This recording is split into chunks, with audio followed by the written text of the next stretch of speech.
Hello and welcome to the Wakpadan Bassett Creek Oral History Podcast, where our guests discuss ways that they and other indigenous peoples have lived, worked, and played in the Wakpadan watershed for thousands of years.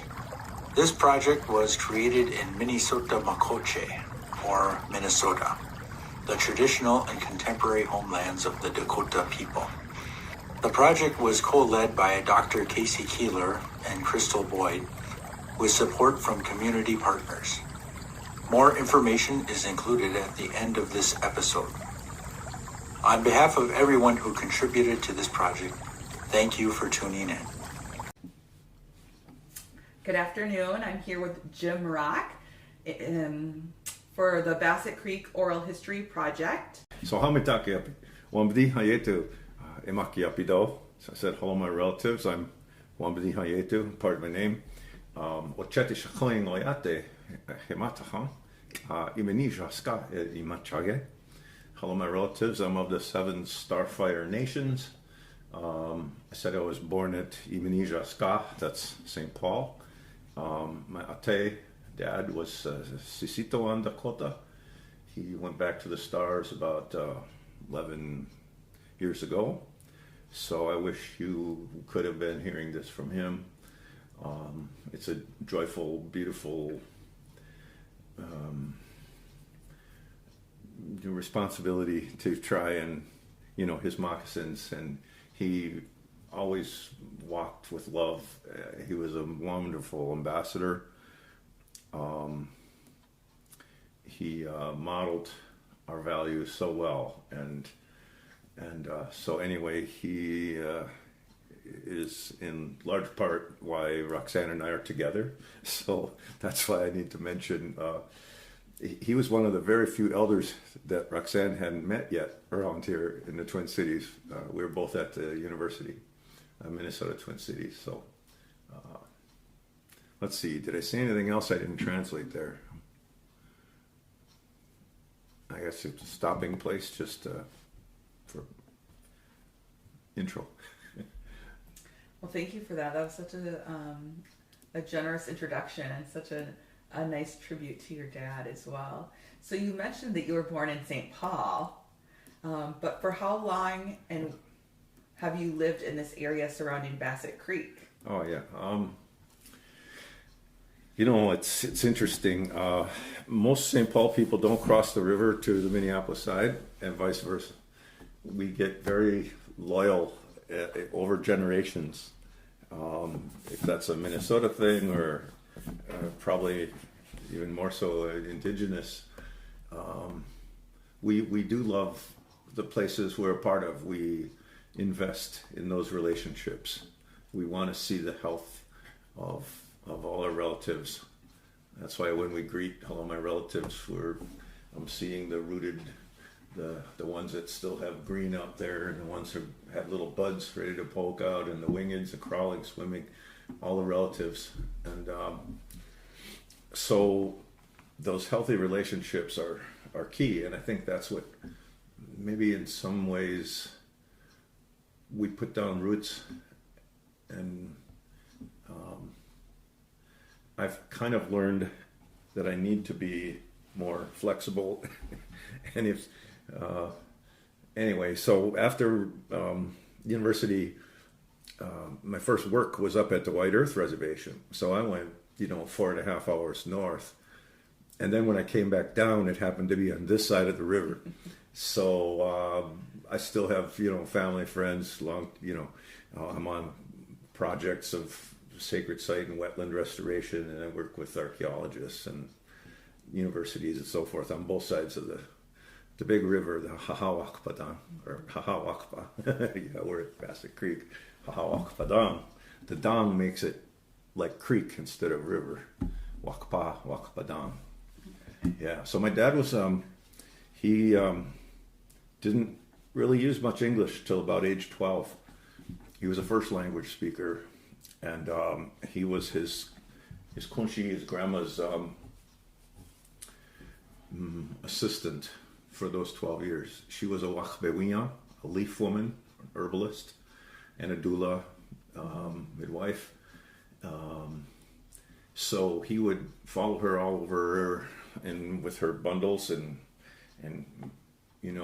putting tobacco and bringing back the different food plants and medicine plants and preparing them, and she had her bundles, he said, over by where her bed roll was, and so at age 12 he went off to boarding school. Roxanne and I both have Indian dad and non-Indian mom who it's because I grew up in St. Paul, I think it was a window of time where our experiences were very different. As I compare Roxanne being a native woman in South Dakota, where Indians and rattlesnakes were often compared, where she says in the library there might have only been 4 books on us, and yet I feel maybe I don't know, it's hard to answer these questions because you could almost give any answer. It's what do I want to focus on? I can't, sure, there were times of where you feel bad, but also times where we would find our colleagues, in the elementary school, I'd sit in the back row with the Ho-Chunks or the kids who spoke Spanish, or we had melanin and diversity in the 60s, and it was a time the country had its growing pains. And there were things that I didn't realize about my ate, my dad, that he didn't tell me until about 6 months before he passed, because he knew I'd probably brag him up, and he was so humble. So I think it's important to share, though, for this project that,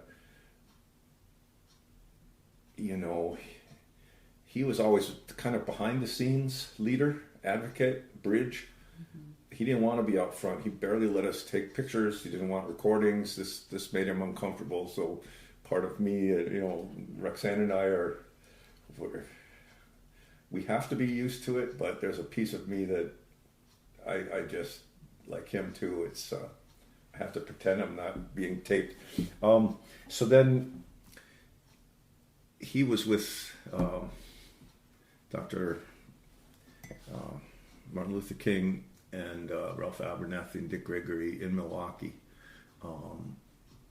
multiple occasions for in the early 60s, like I think there was a 61 and 63 march. One was with elder housing and one was sanitation workers, and so that very early Rainbow Coalition, I'm not sure they even called him that, but he was tall, and for part of his time he was grinding cocoa beans, cacao, making chocolate in Milwaukee after Korea. He was, so at the boarding school at Flandreau, they told him never use that language again, and basically those boarding schools would give you a 4th grade education at best, and usually just some service skills if it was horseshoeing or welding or carpentry. But he loved all of that. He had many skills. He just never got the degrees for it. I saw other people taking it, even engineers and so forth,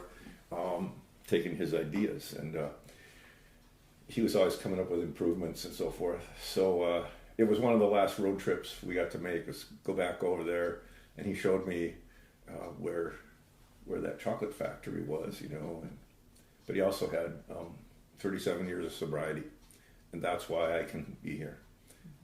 Again, it's the same for Roxanne and I both, that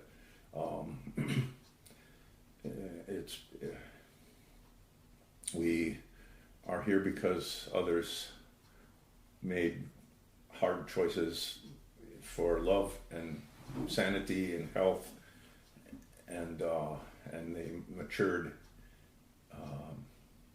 but it wasn't always like that. So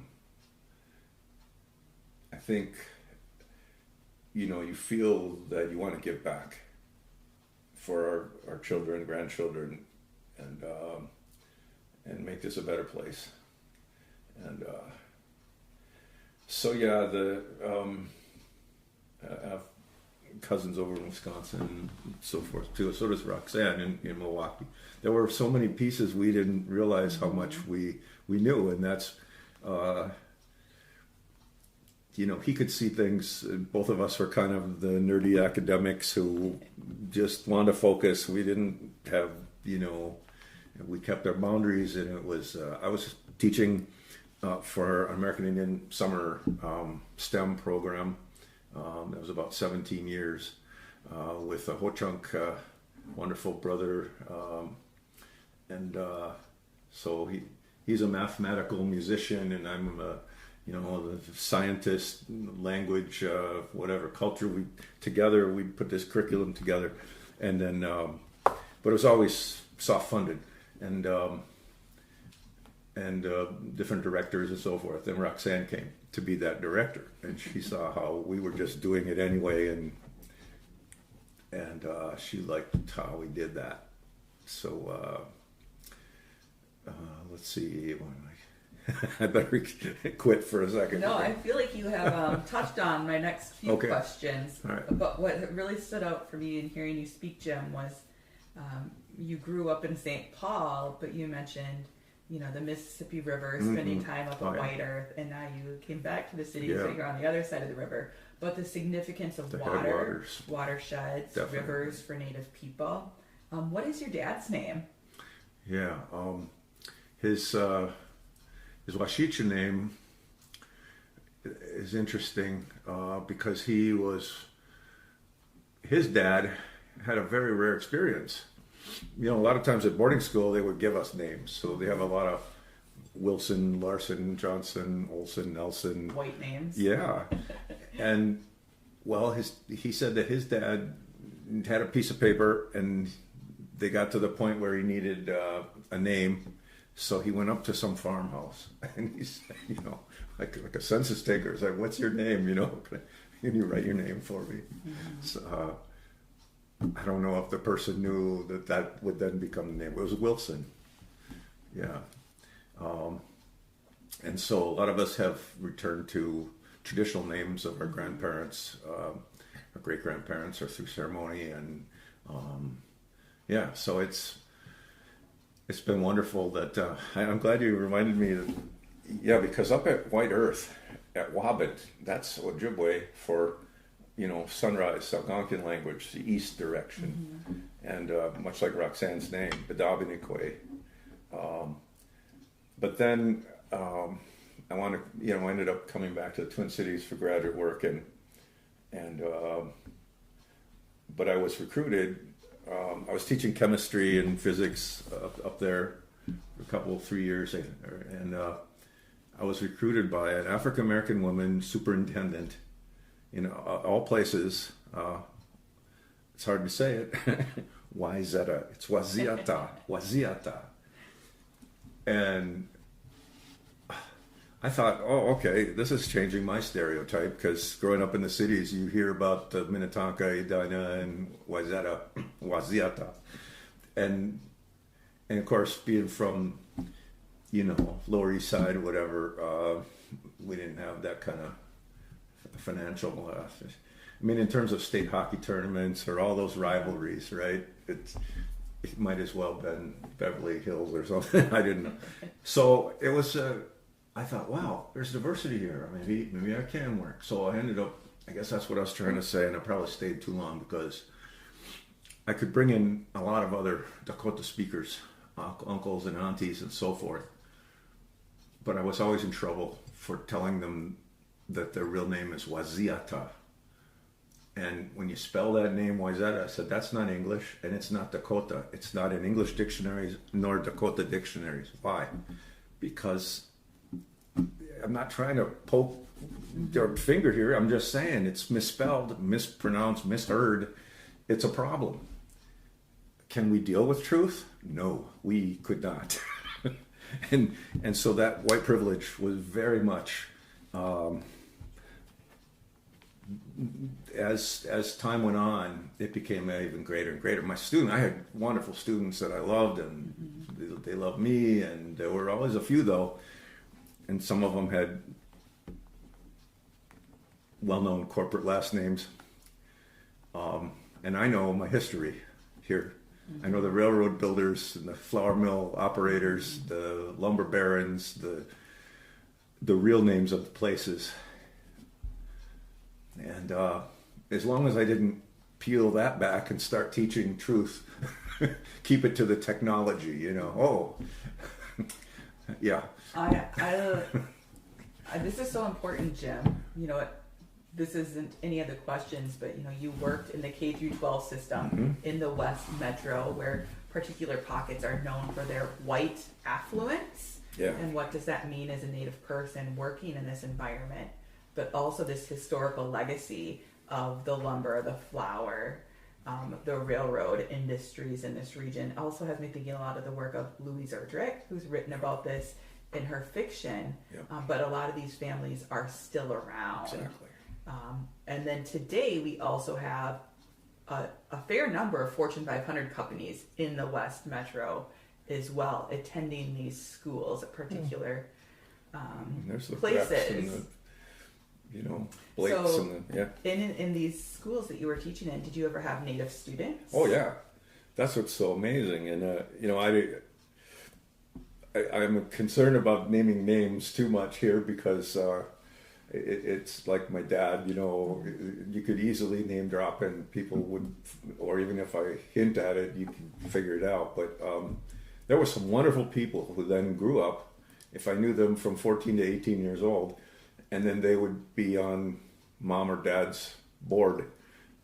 And so now we're one or two generations where they have an ethical conscience. They look at the world differently. But in Minnesota, in education particularly, this is a time where this phrase, CRT, critical race theory, is so... They throw that term around. Well, of course, people like us, like Roxanne and myself, yourself, our view, our worldview is different, and it's a very good different. It's a very healthy, wonderful perspective. But how rare to have someone like you, in every way, ask those questions and peel that back, because most of the time you're sharing it on ears that just don't want to hear what's really behind it. And it's really hard to put into words because they're so loaded with thought and heart, mind and, you know, feeling. So when I think back to the patience my dad had, like one time we did a lot of father-son stuff. So over at corporate headquarters at 3M once, you know, because I was trained in chemistry, chemical engineering, astronomy and physics, all that nerdy stuff. I was 2 years old with glasses. So as I think back, what made me love education? Why did schooling work for Roxanne and I, in spite of how most of it was colonial? And I think it's that deep curiosity. And you know, we're related to these little crawling ones here. And so with my glasses, I could see things down in the, you know, on the grass blades or something.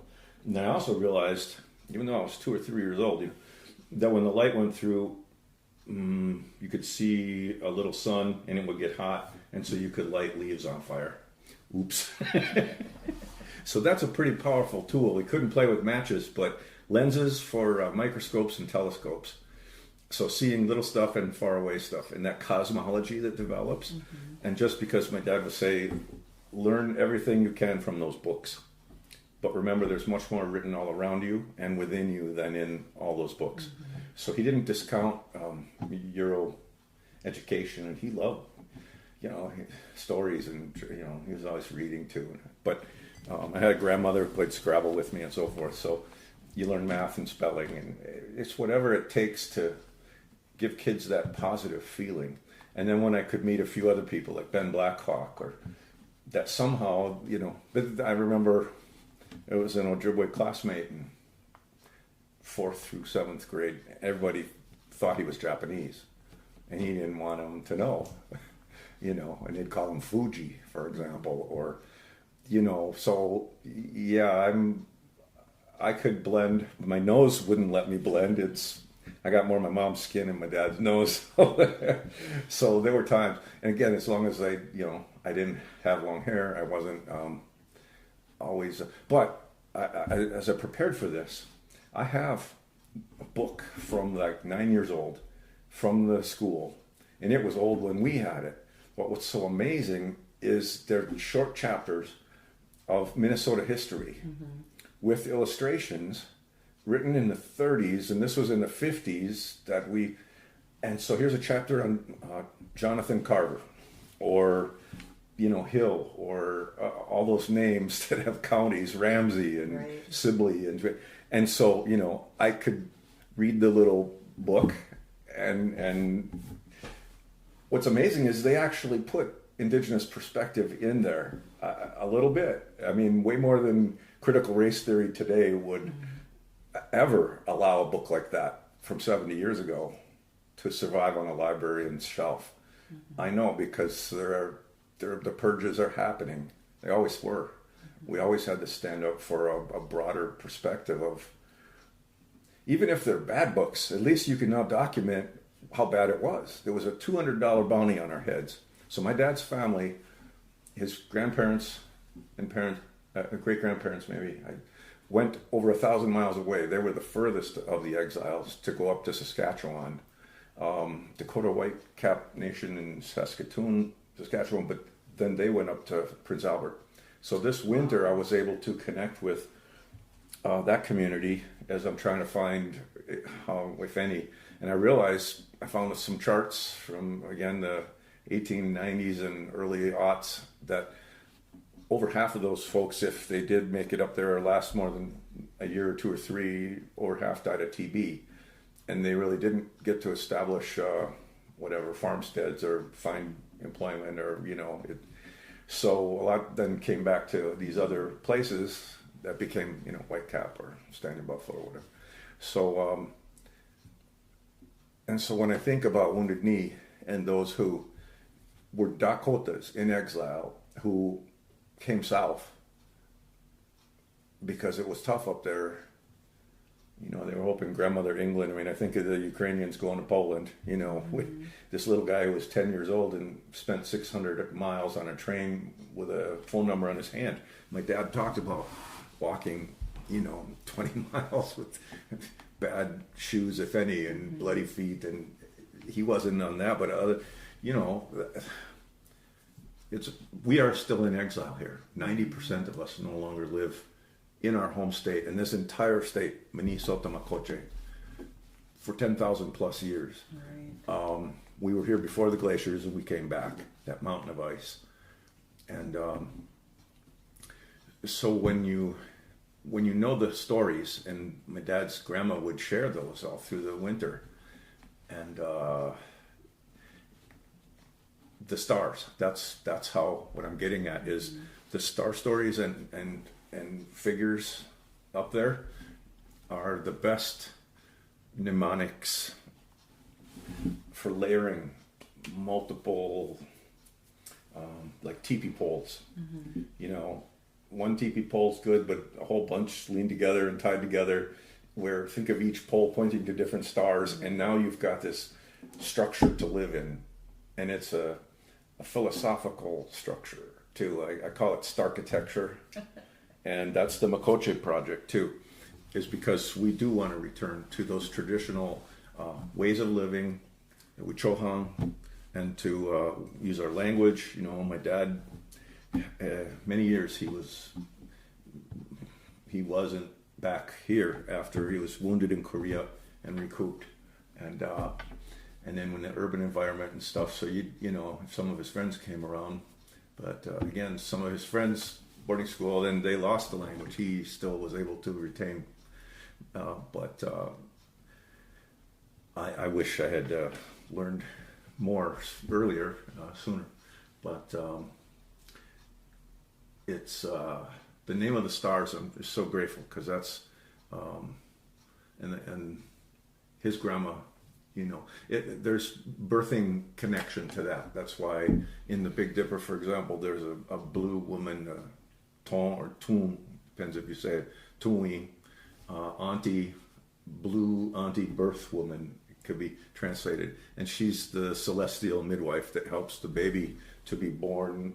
And if the mother is hanging onto the teepee rope and the contractions, and you've got other grandmas or aunties holding that mom to be, to try to keep that joyful and so it's this cosmic umbilical cord. Mm-hmm. So we have this pouch, whether it's a turtle pouch or a salamander pouch for a girl or boy, and so there's the Milky Way, and these are the things that you could just go on and on explaining all that.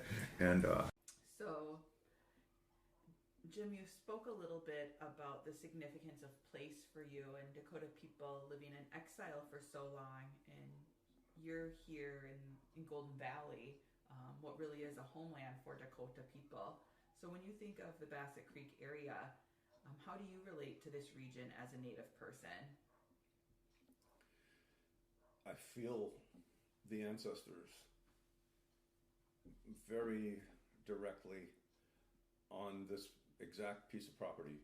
We have the chart, the maps, starting in 1874 and then to the late 1950s and redone 1960s, that show the Dakota trail system from Medicine Lake to the Mississippi. So we're about midway, about 8 miles from the river here. And it went right through what is considered our property now, but we have 5 neighbors behind here, boundaries and, electric wires and fencing and all that. But that's where my dad first felt a very good connection when we were looking at possibly buying this house, and it wasn't like the crazy times now. You actually had a couple of days to try it out and look at it, think about it. He goes, good Indian house. He goes, and he looked back there and he did feel something, well, then later we found out that the path goes through it. He was named for the buffalo, the star buffalo. Don't stand in front of the star buffalo. It's kind of, yeah, you can't, because we stand below. And the buffalo skull that I placed out there where he stood to name my granddaughter, a few months after she was born, give her Dakota name. That's where, again, he, in the physical human form, models that we are buffalo people. And the name that he gave our granddaughter right there. You see, these are real relationships. The soil still holds our blood, our bones, our remains. It should. Even if the asphalt and concrete and infrastructure I know it's there. I know.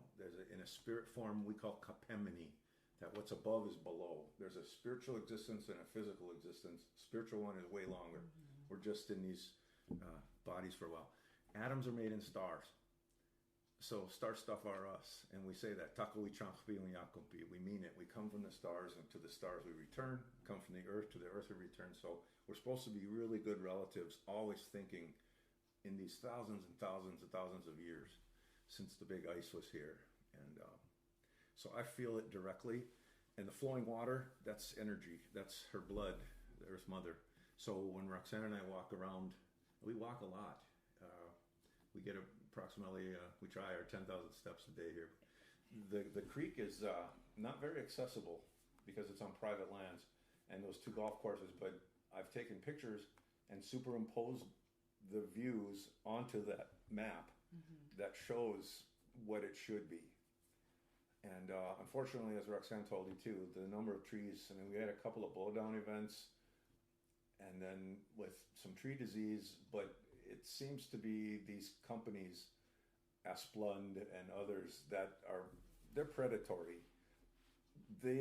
Roxanne had got into a big fight with one of these guys, and we both have, because they insist on coming onto your property and we'll look at these power lines, the poles are leaning.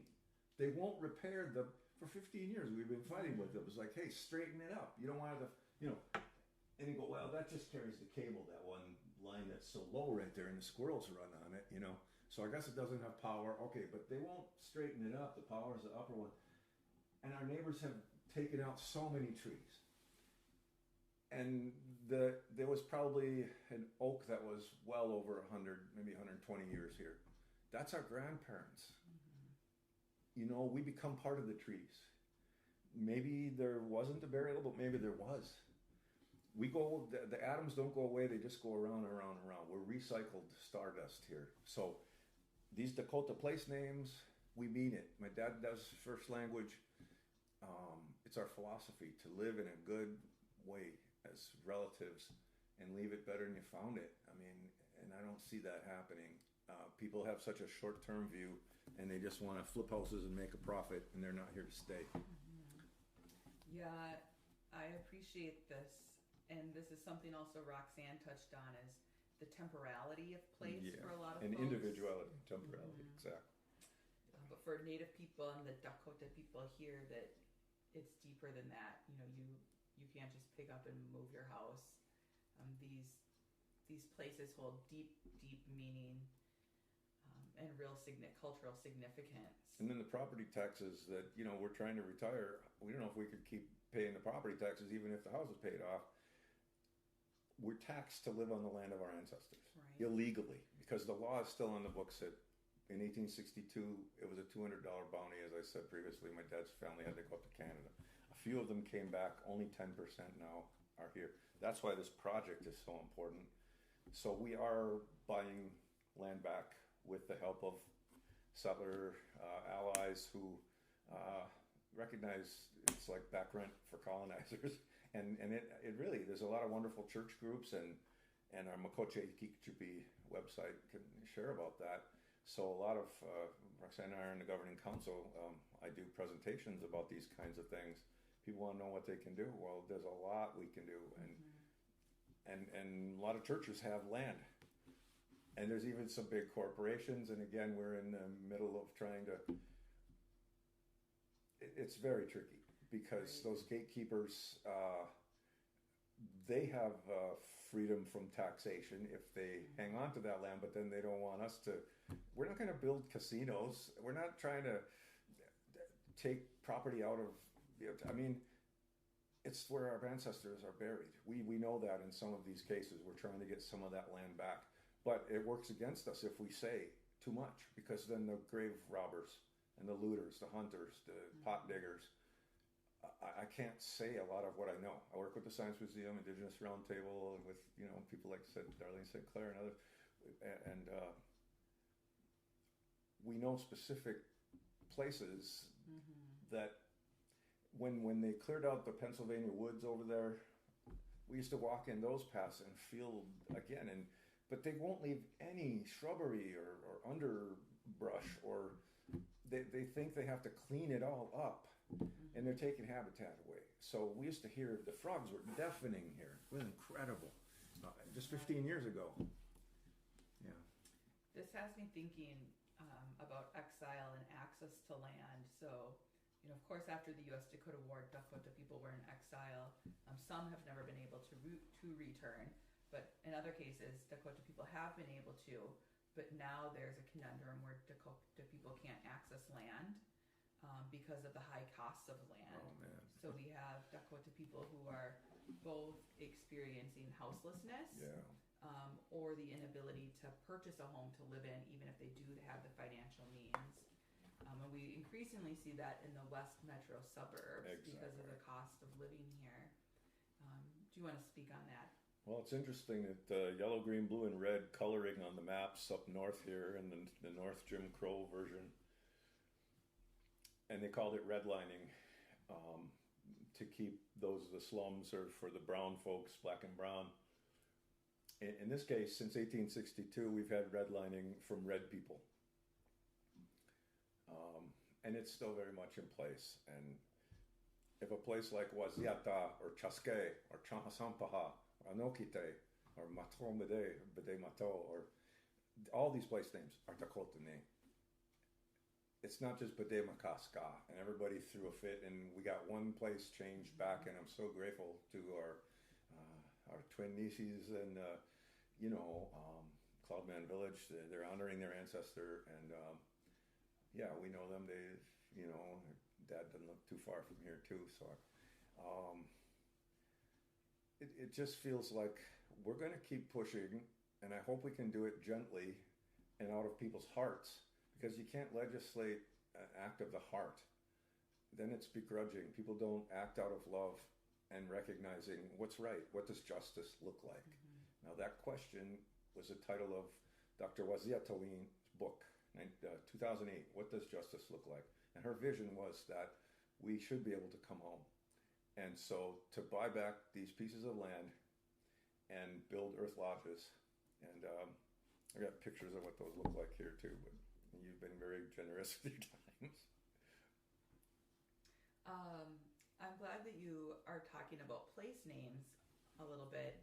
And for me, hearing you speak again, it's drawing comparisons between the pushback against native-based mascots, mm-hmm. and gradually people have turned the corner and realizing that yes, it is the right thing to do to get rid of those. They're very derogatory and offensive. I know a lot of place names that have been native place names that have been replaced over time by English or white place names. Maybe we'll see the kind of same shift in place. That would be something encouraging to think of. Yeah. But Wakpadan, of course, is the Dakota name for Bassett Creek. So what do you think about the role and importance of language and place names, especially in these really white settler places? Yeah. I mean, even having dual signage, Roxanne's been working, we both are professors at UMD, so on the Big Lake and all the creeks and walkways up there, they're very open to having Ojibwe Mui language in English. Now, what I'm saying is, without sounding too controversial, the Ojibwe up there for 400, maybe a little more years, but we say we've always been here. Mm-hmm. They say we come from a star, or we come from a cave, or we've always been here. And those are the three axiomatic principles, the three teepee poles, that the stars above match to like a cave below, and it's a Capemini. So it's very important for us to know these things, and it would reinforce that if we could have dual signs. I mean, we have all kind of languages here now. Mm-hmm. When we were trying to start our Dakota and Ojibwe dual language immersion, the Department of Education, we unfortunately had to fight for 7 years. A whole bunch of us with PhDs sit around the table, and yet authorizers would have the Russian immersion or Korean immersion or Hmong immersion, Somali immersion, but the first language, Dakota, Yapi here.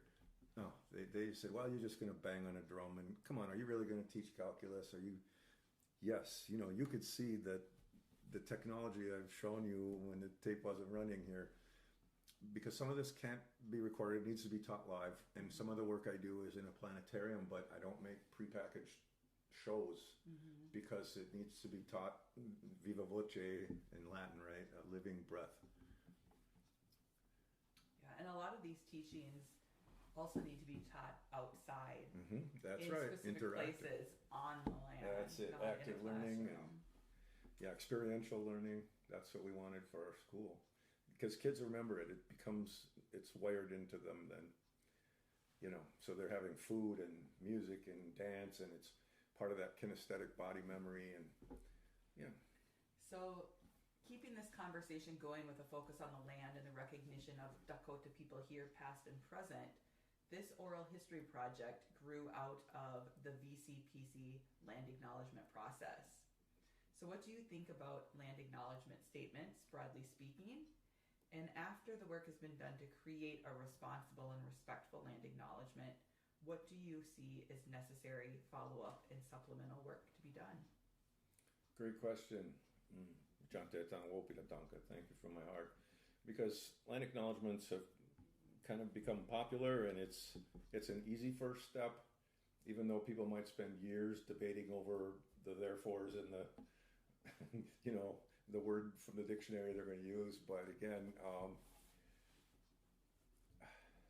it's land back, and not just land back, water back, and access to that water, and healthy water. And it's not just a human anthropocentric perspective, but I see these ducks, and that should have healthy access, and all these wetlands around here are so over managed and sprayed, and what people think is a scrub plant, or they're not following the cycles.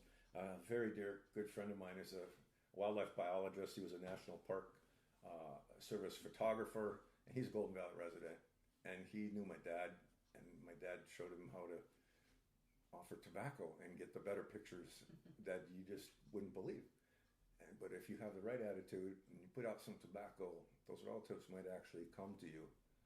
I mean, a bird might actually land on you, and a very rare one at that. Or we know this is real. These things happen, but it won't happen if we aren't walking in the right way. Allow the mystery to happen.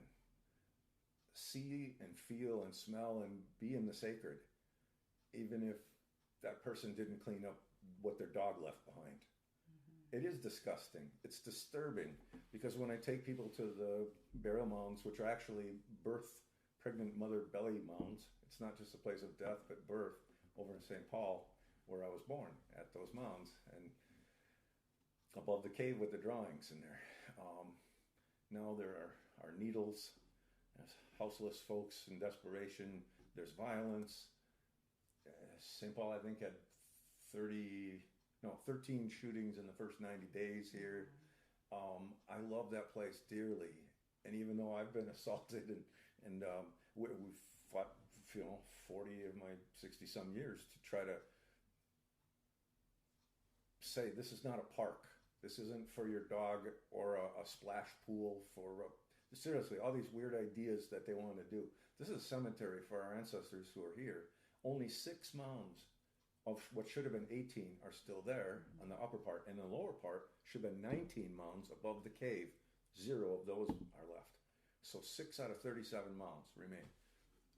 From those places, I could do the alignment of astronomy and the mathematics and show that it's a pattern, it's a grid that is extensive across Turtle Island. Our ancestors, multiple thousands of years ago, left for us. But honestly, I found in the document in St. Paul and Historical Society and other places that they were bulldozed, quote unquote, for a better view. The realtors came in, and of course they wanted to drain the swamp, J.J. Hill, to build the railroad, and he dynamited the cave that actually had the drawings in it, where many tribes would study those drawings. That's what I do, is archaeo and ethnoastronomy, and we study how it's encoded in what look like symbols. And just because the Western system can't feel it, read it, and know it, I could translate that. It's taken me a whole life, and I don't want to just put this out there in little pieces. It's going to take a long time for people to study it and learn it. That's why it's part of what I've been publishing carefully. And there's a high school out in Stillwater, and there's, I taught for the tribal college, Fond du Lac, or Augsburg. We had American Indian philosophy and spirituality and astronomy, and all that mixed together. So there are appropriate places, but the best place, I think, Roxanne and I agree, that we ever taught was at our tribal college. We had Fond du Lac had a Twin Cities office here until about 2007, 8, something like that. And to have 100 students from about 80 different Native nations all living in this urban place, and we all taught each other.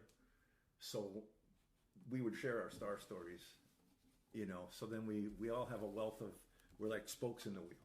Yeah. Yeah, so hearing you speak on land acknowledgement, it really draws the attention to place, right?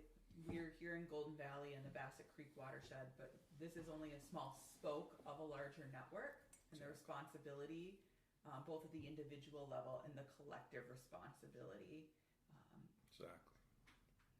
from that we should have to place.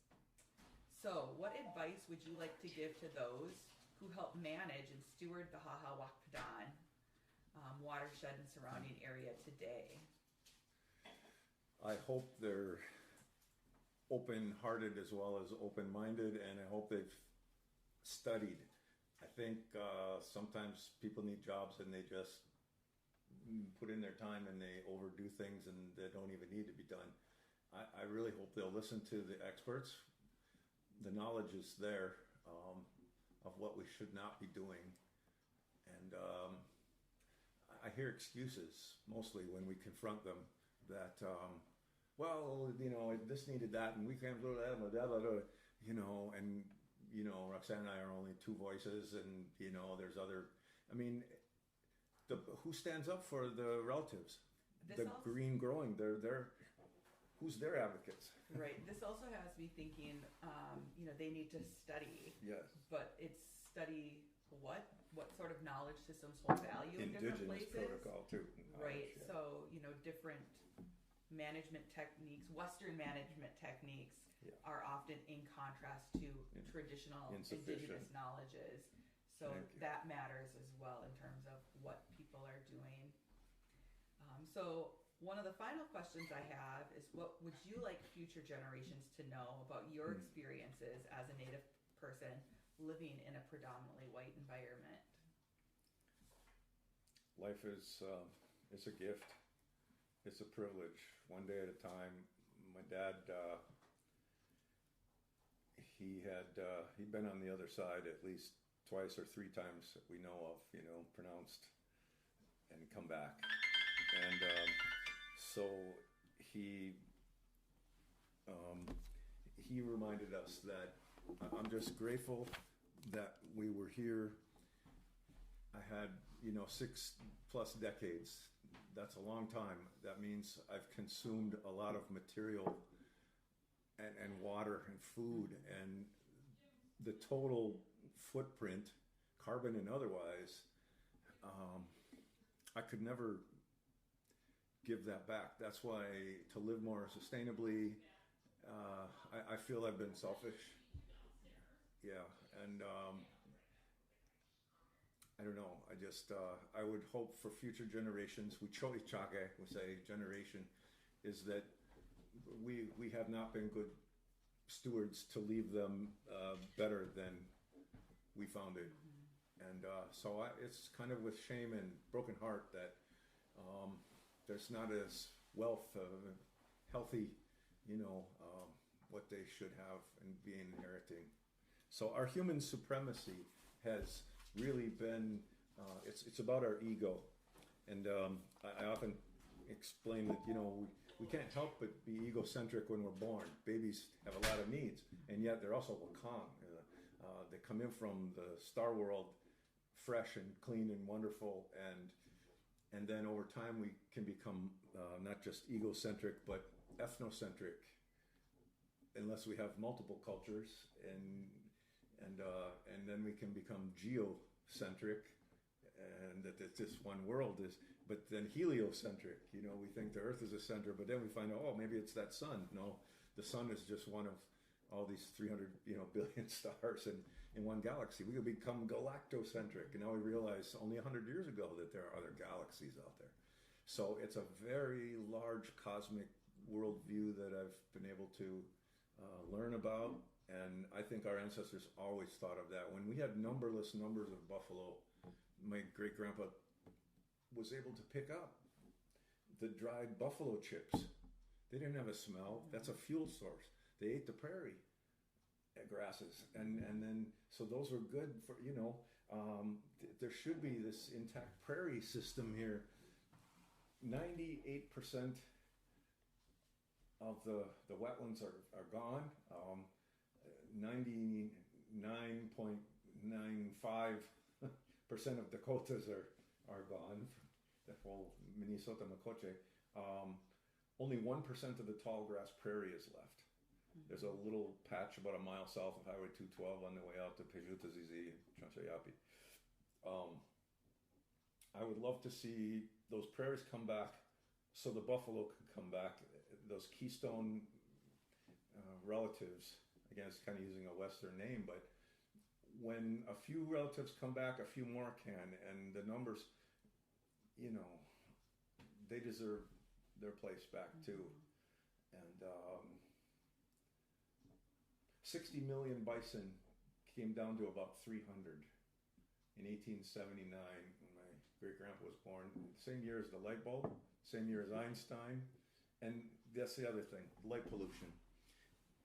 If we don't realize this fear of each other in our humanity, we're not good relatives.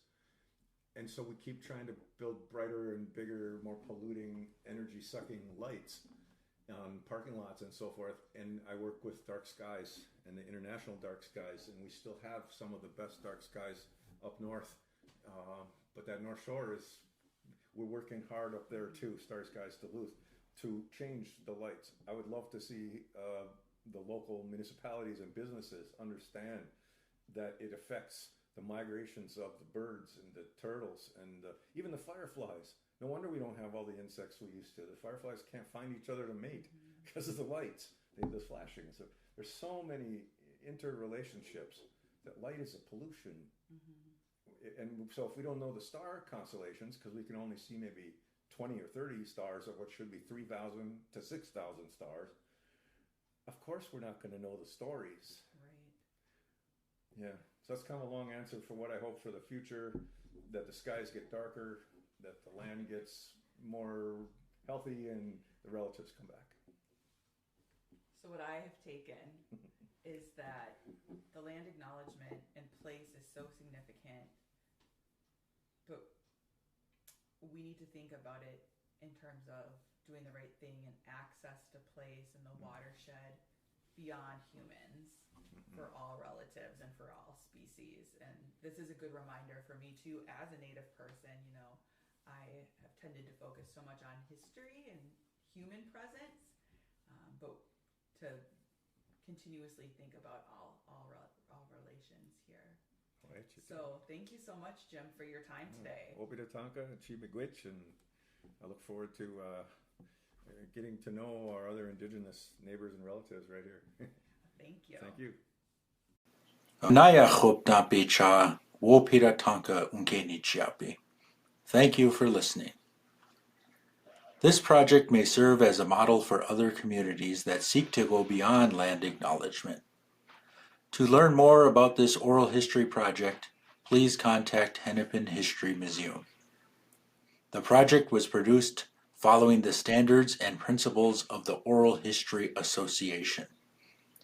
In addition to this podcast, the interview recordings, transcripts, and narrator files included signed legal released agreements can be found at the Hennepin History Museum.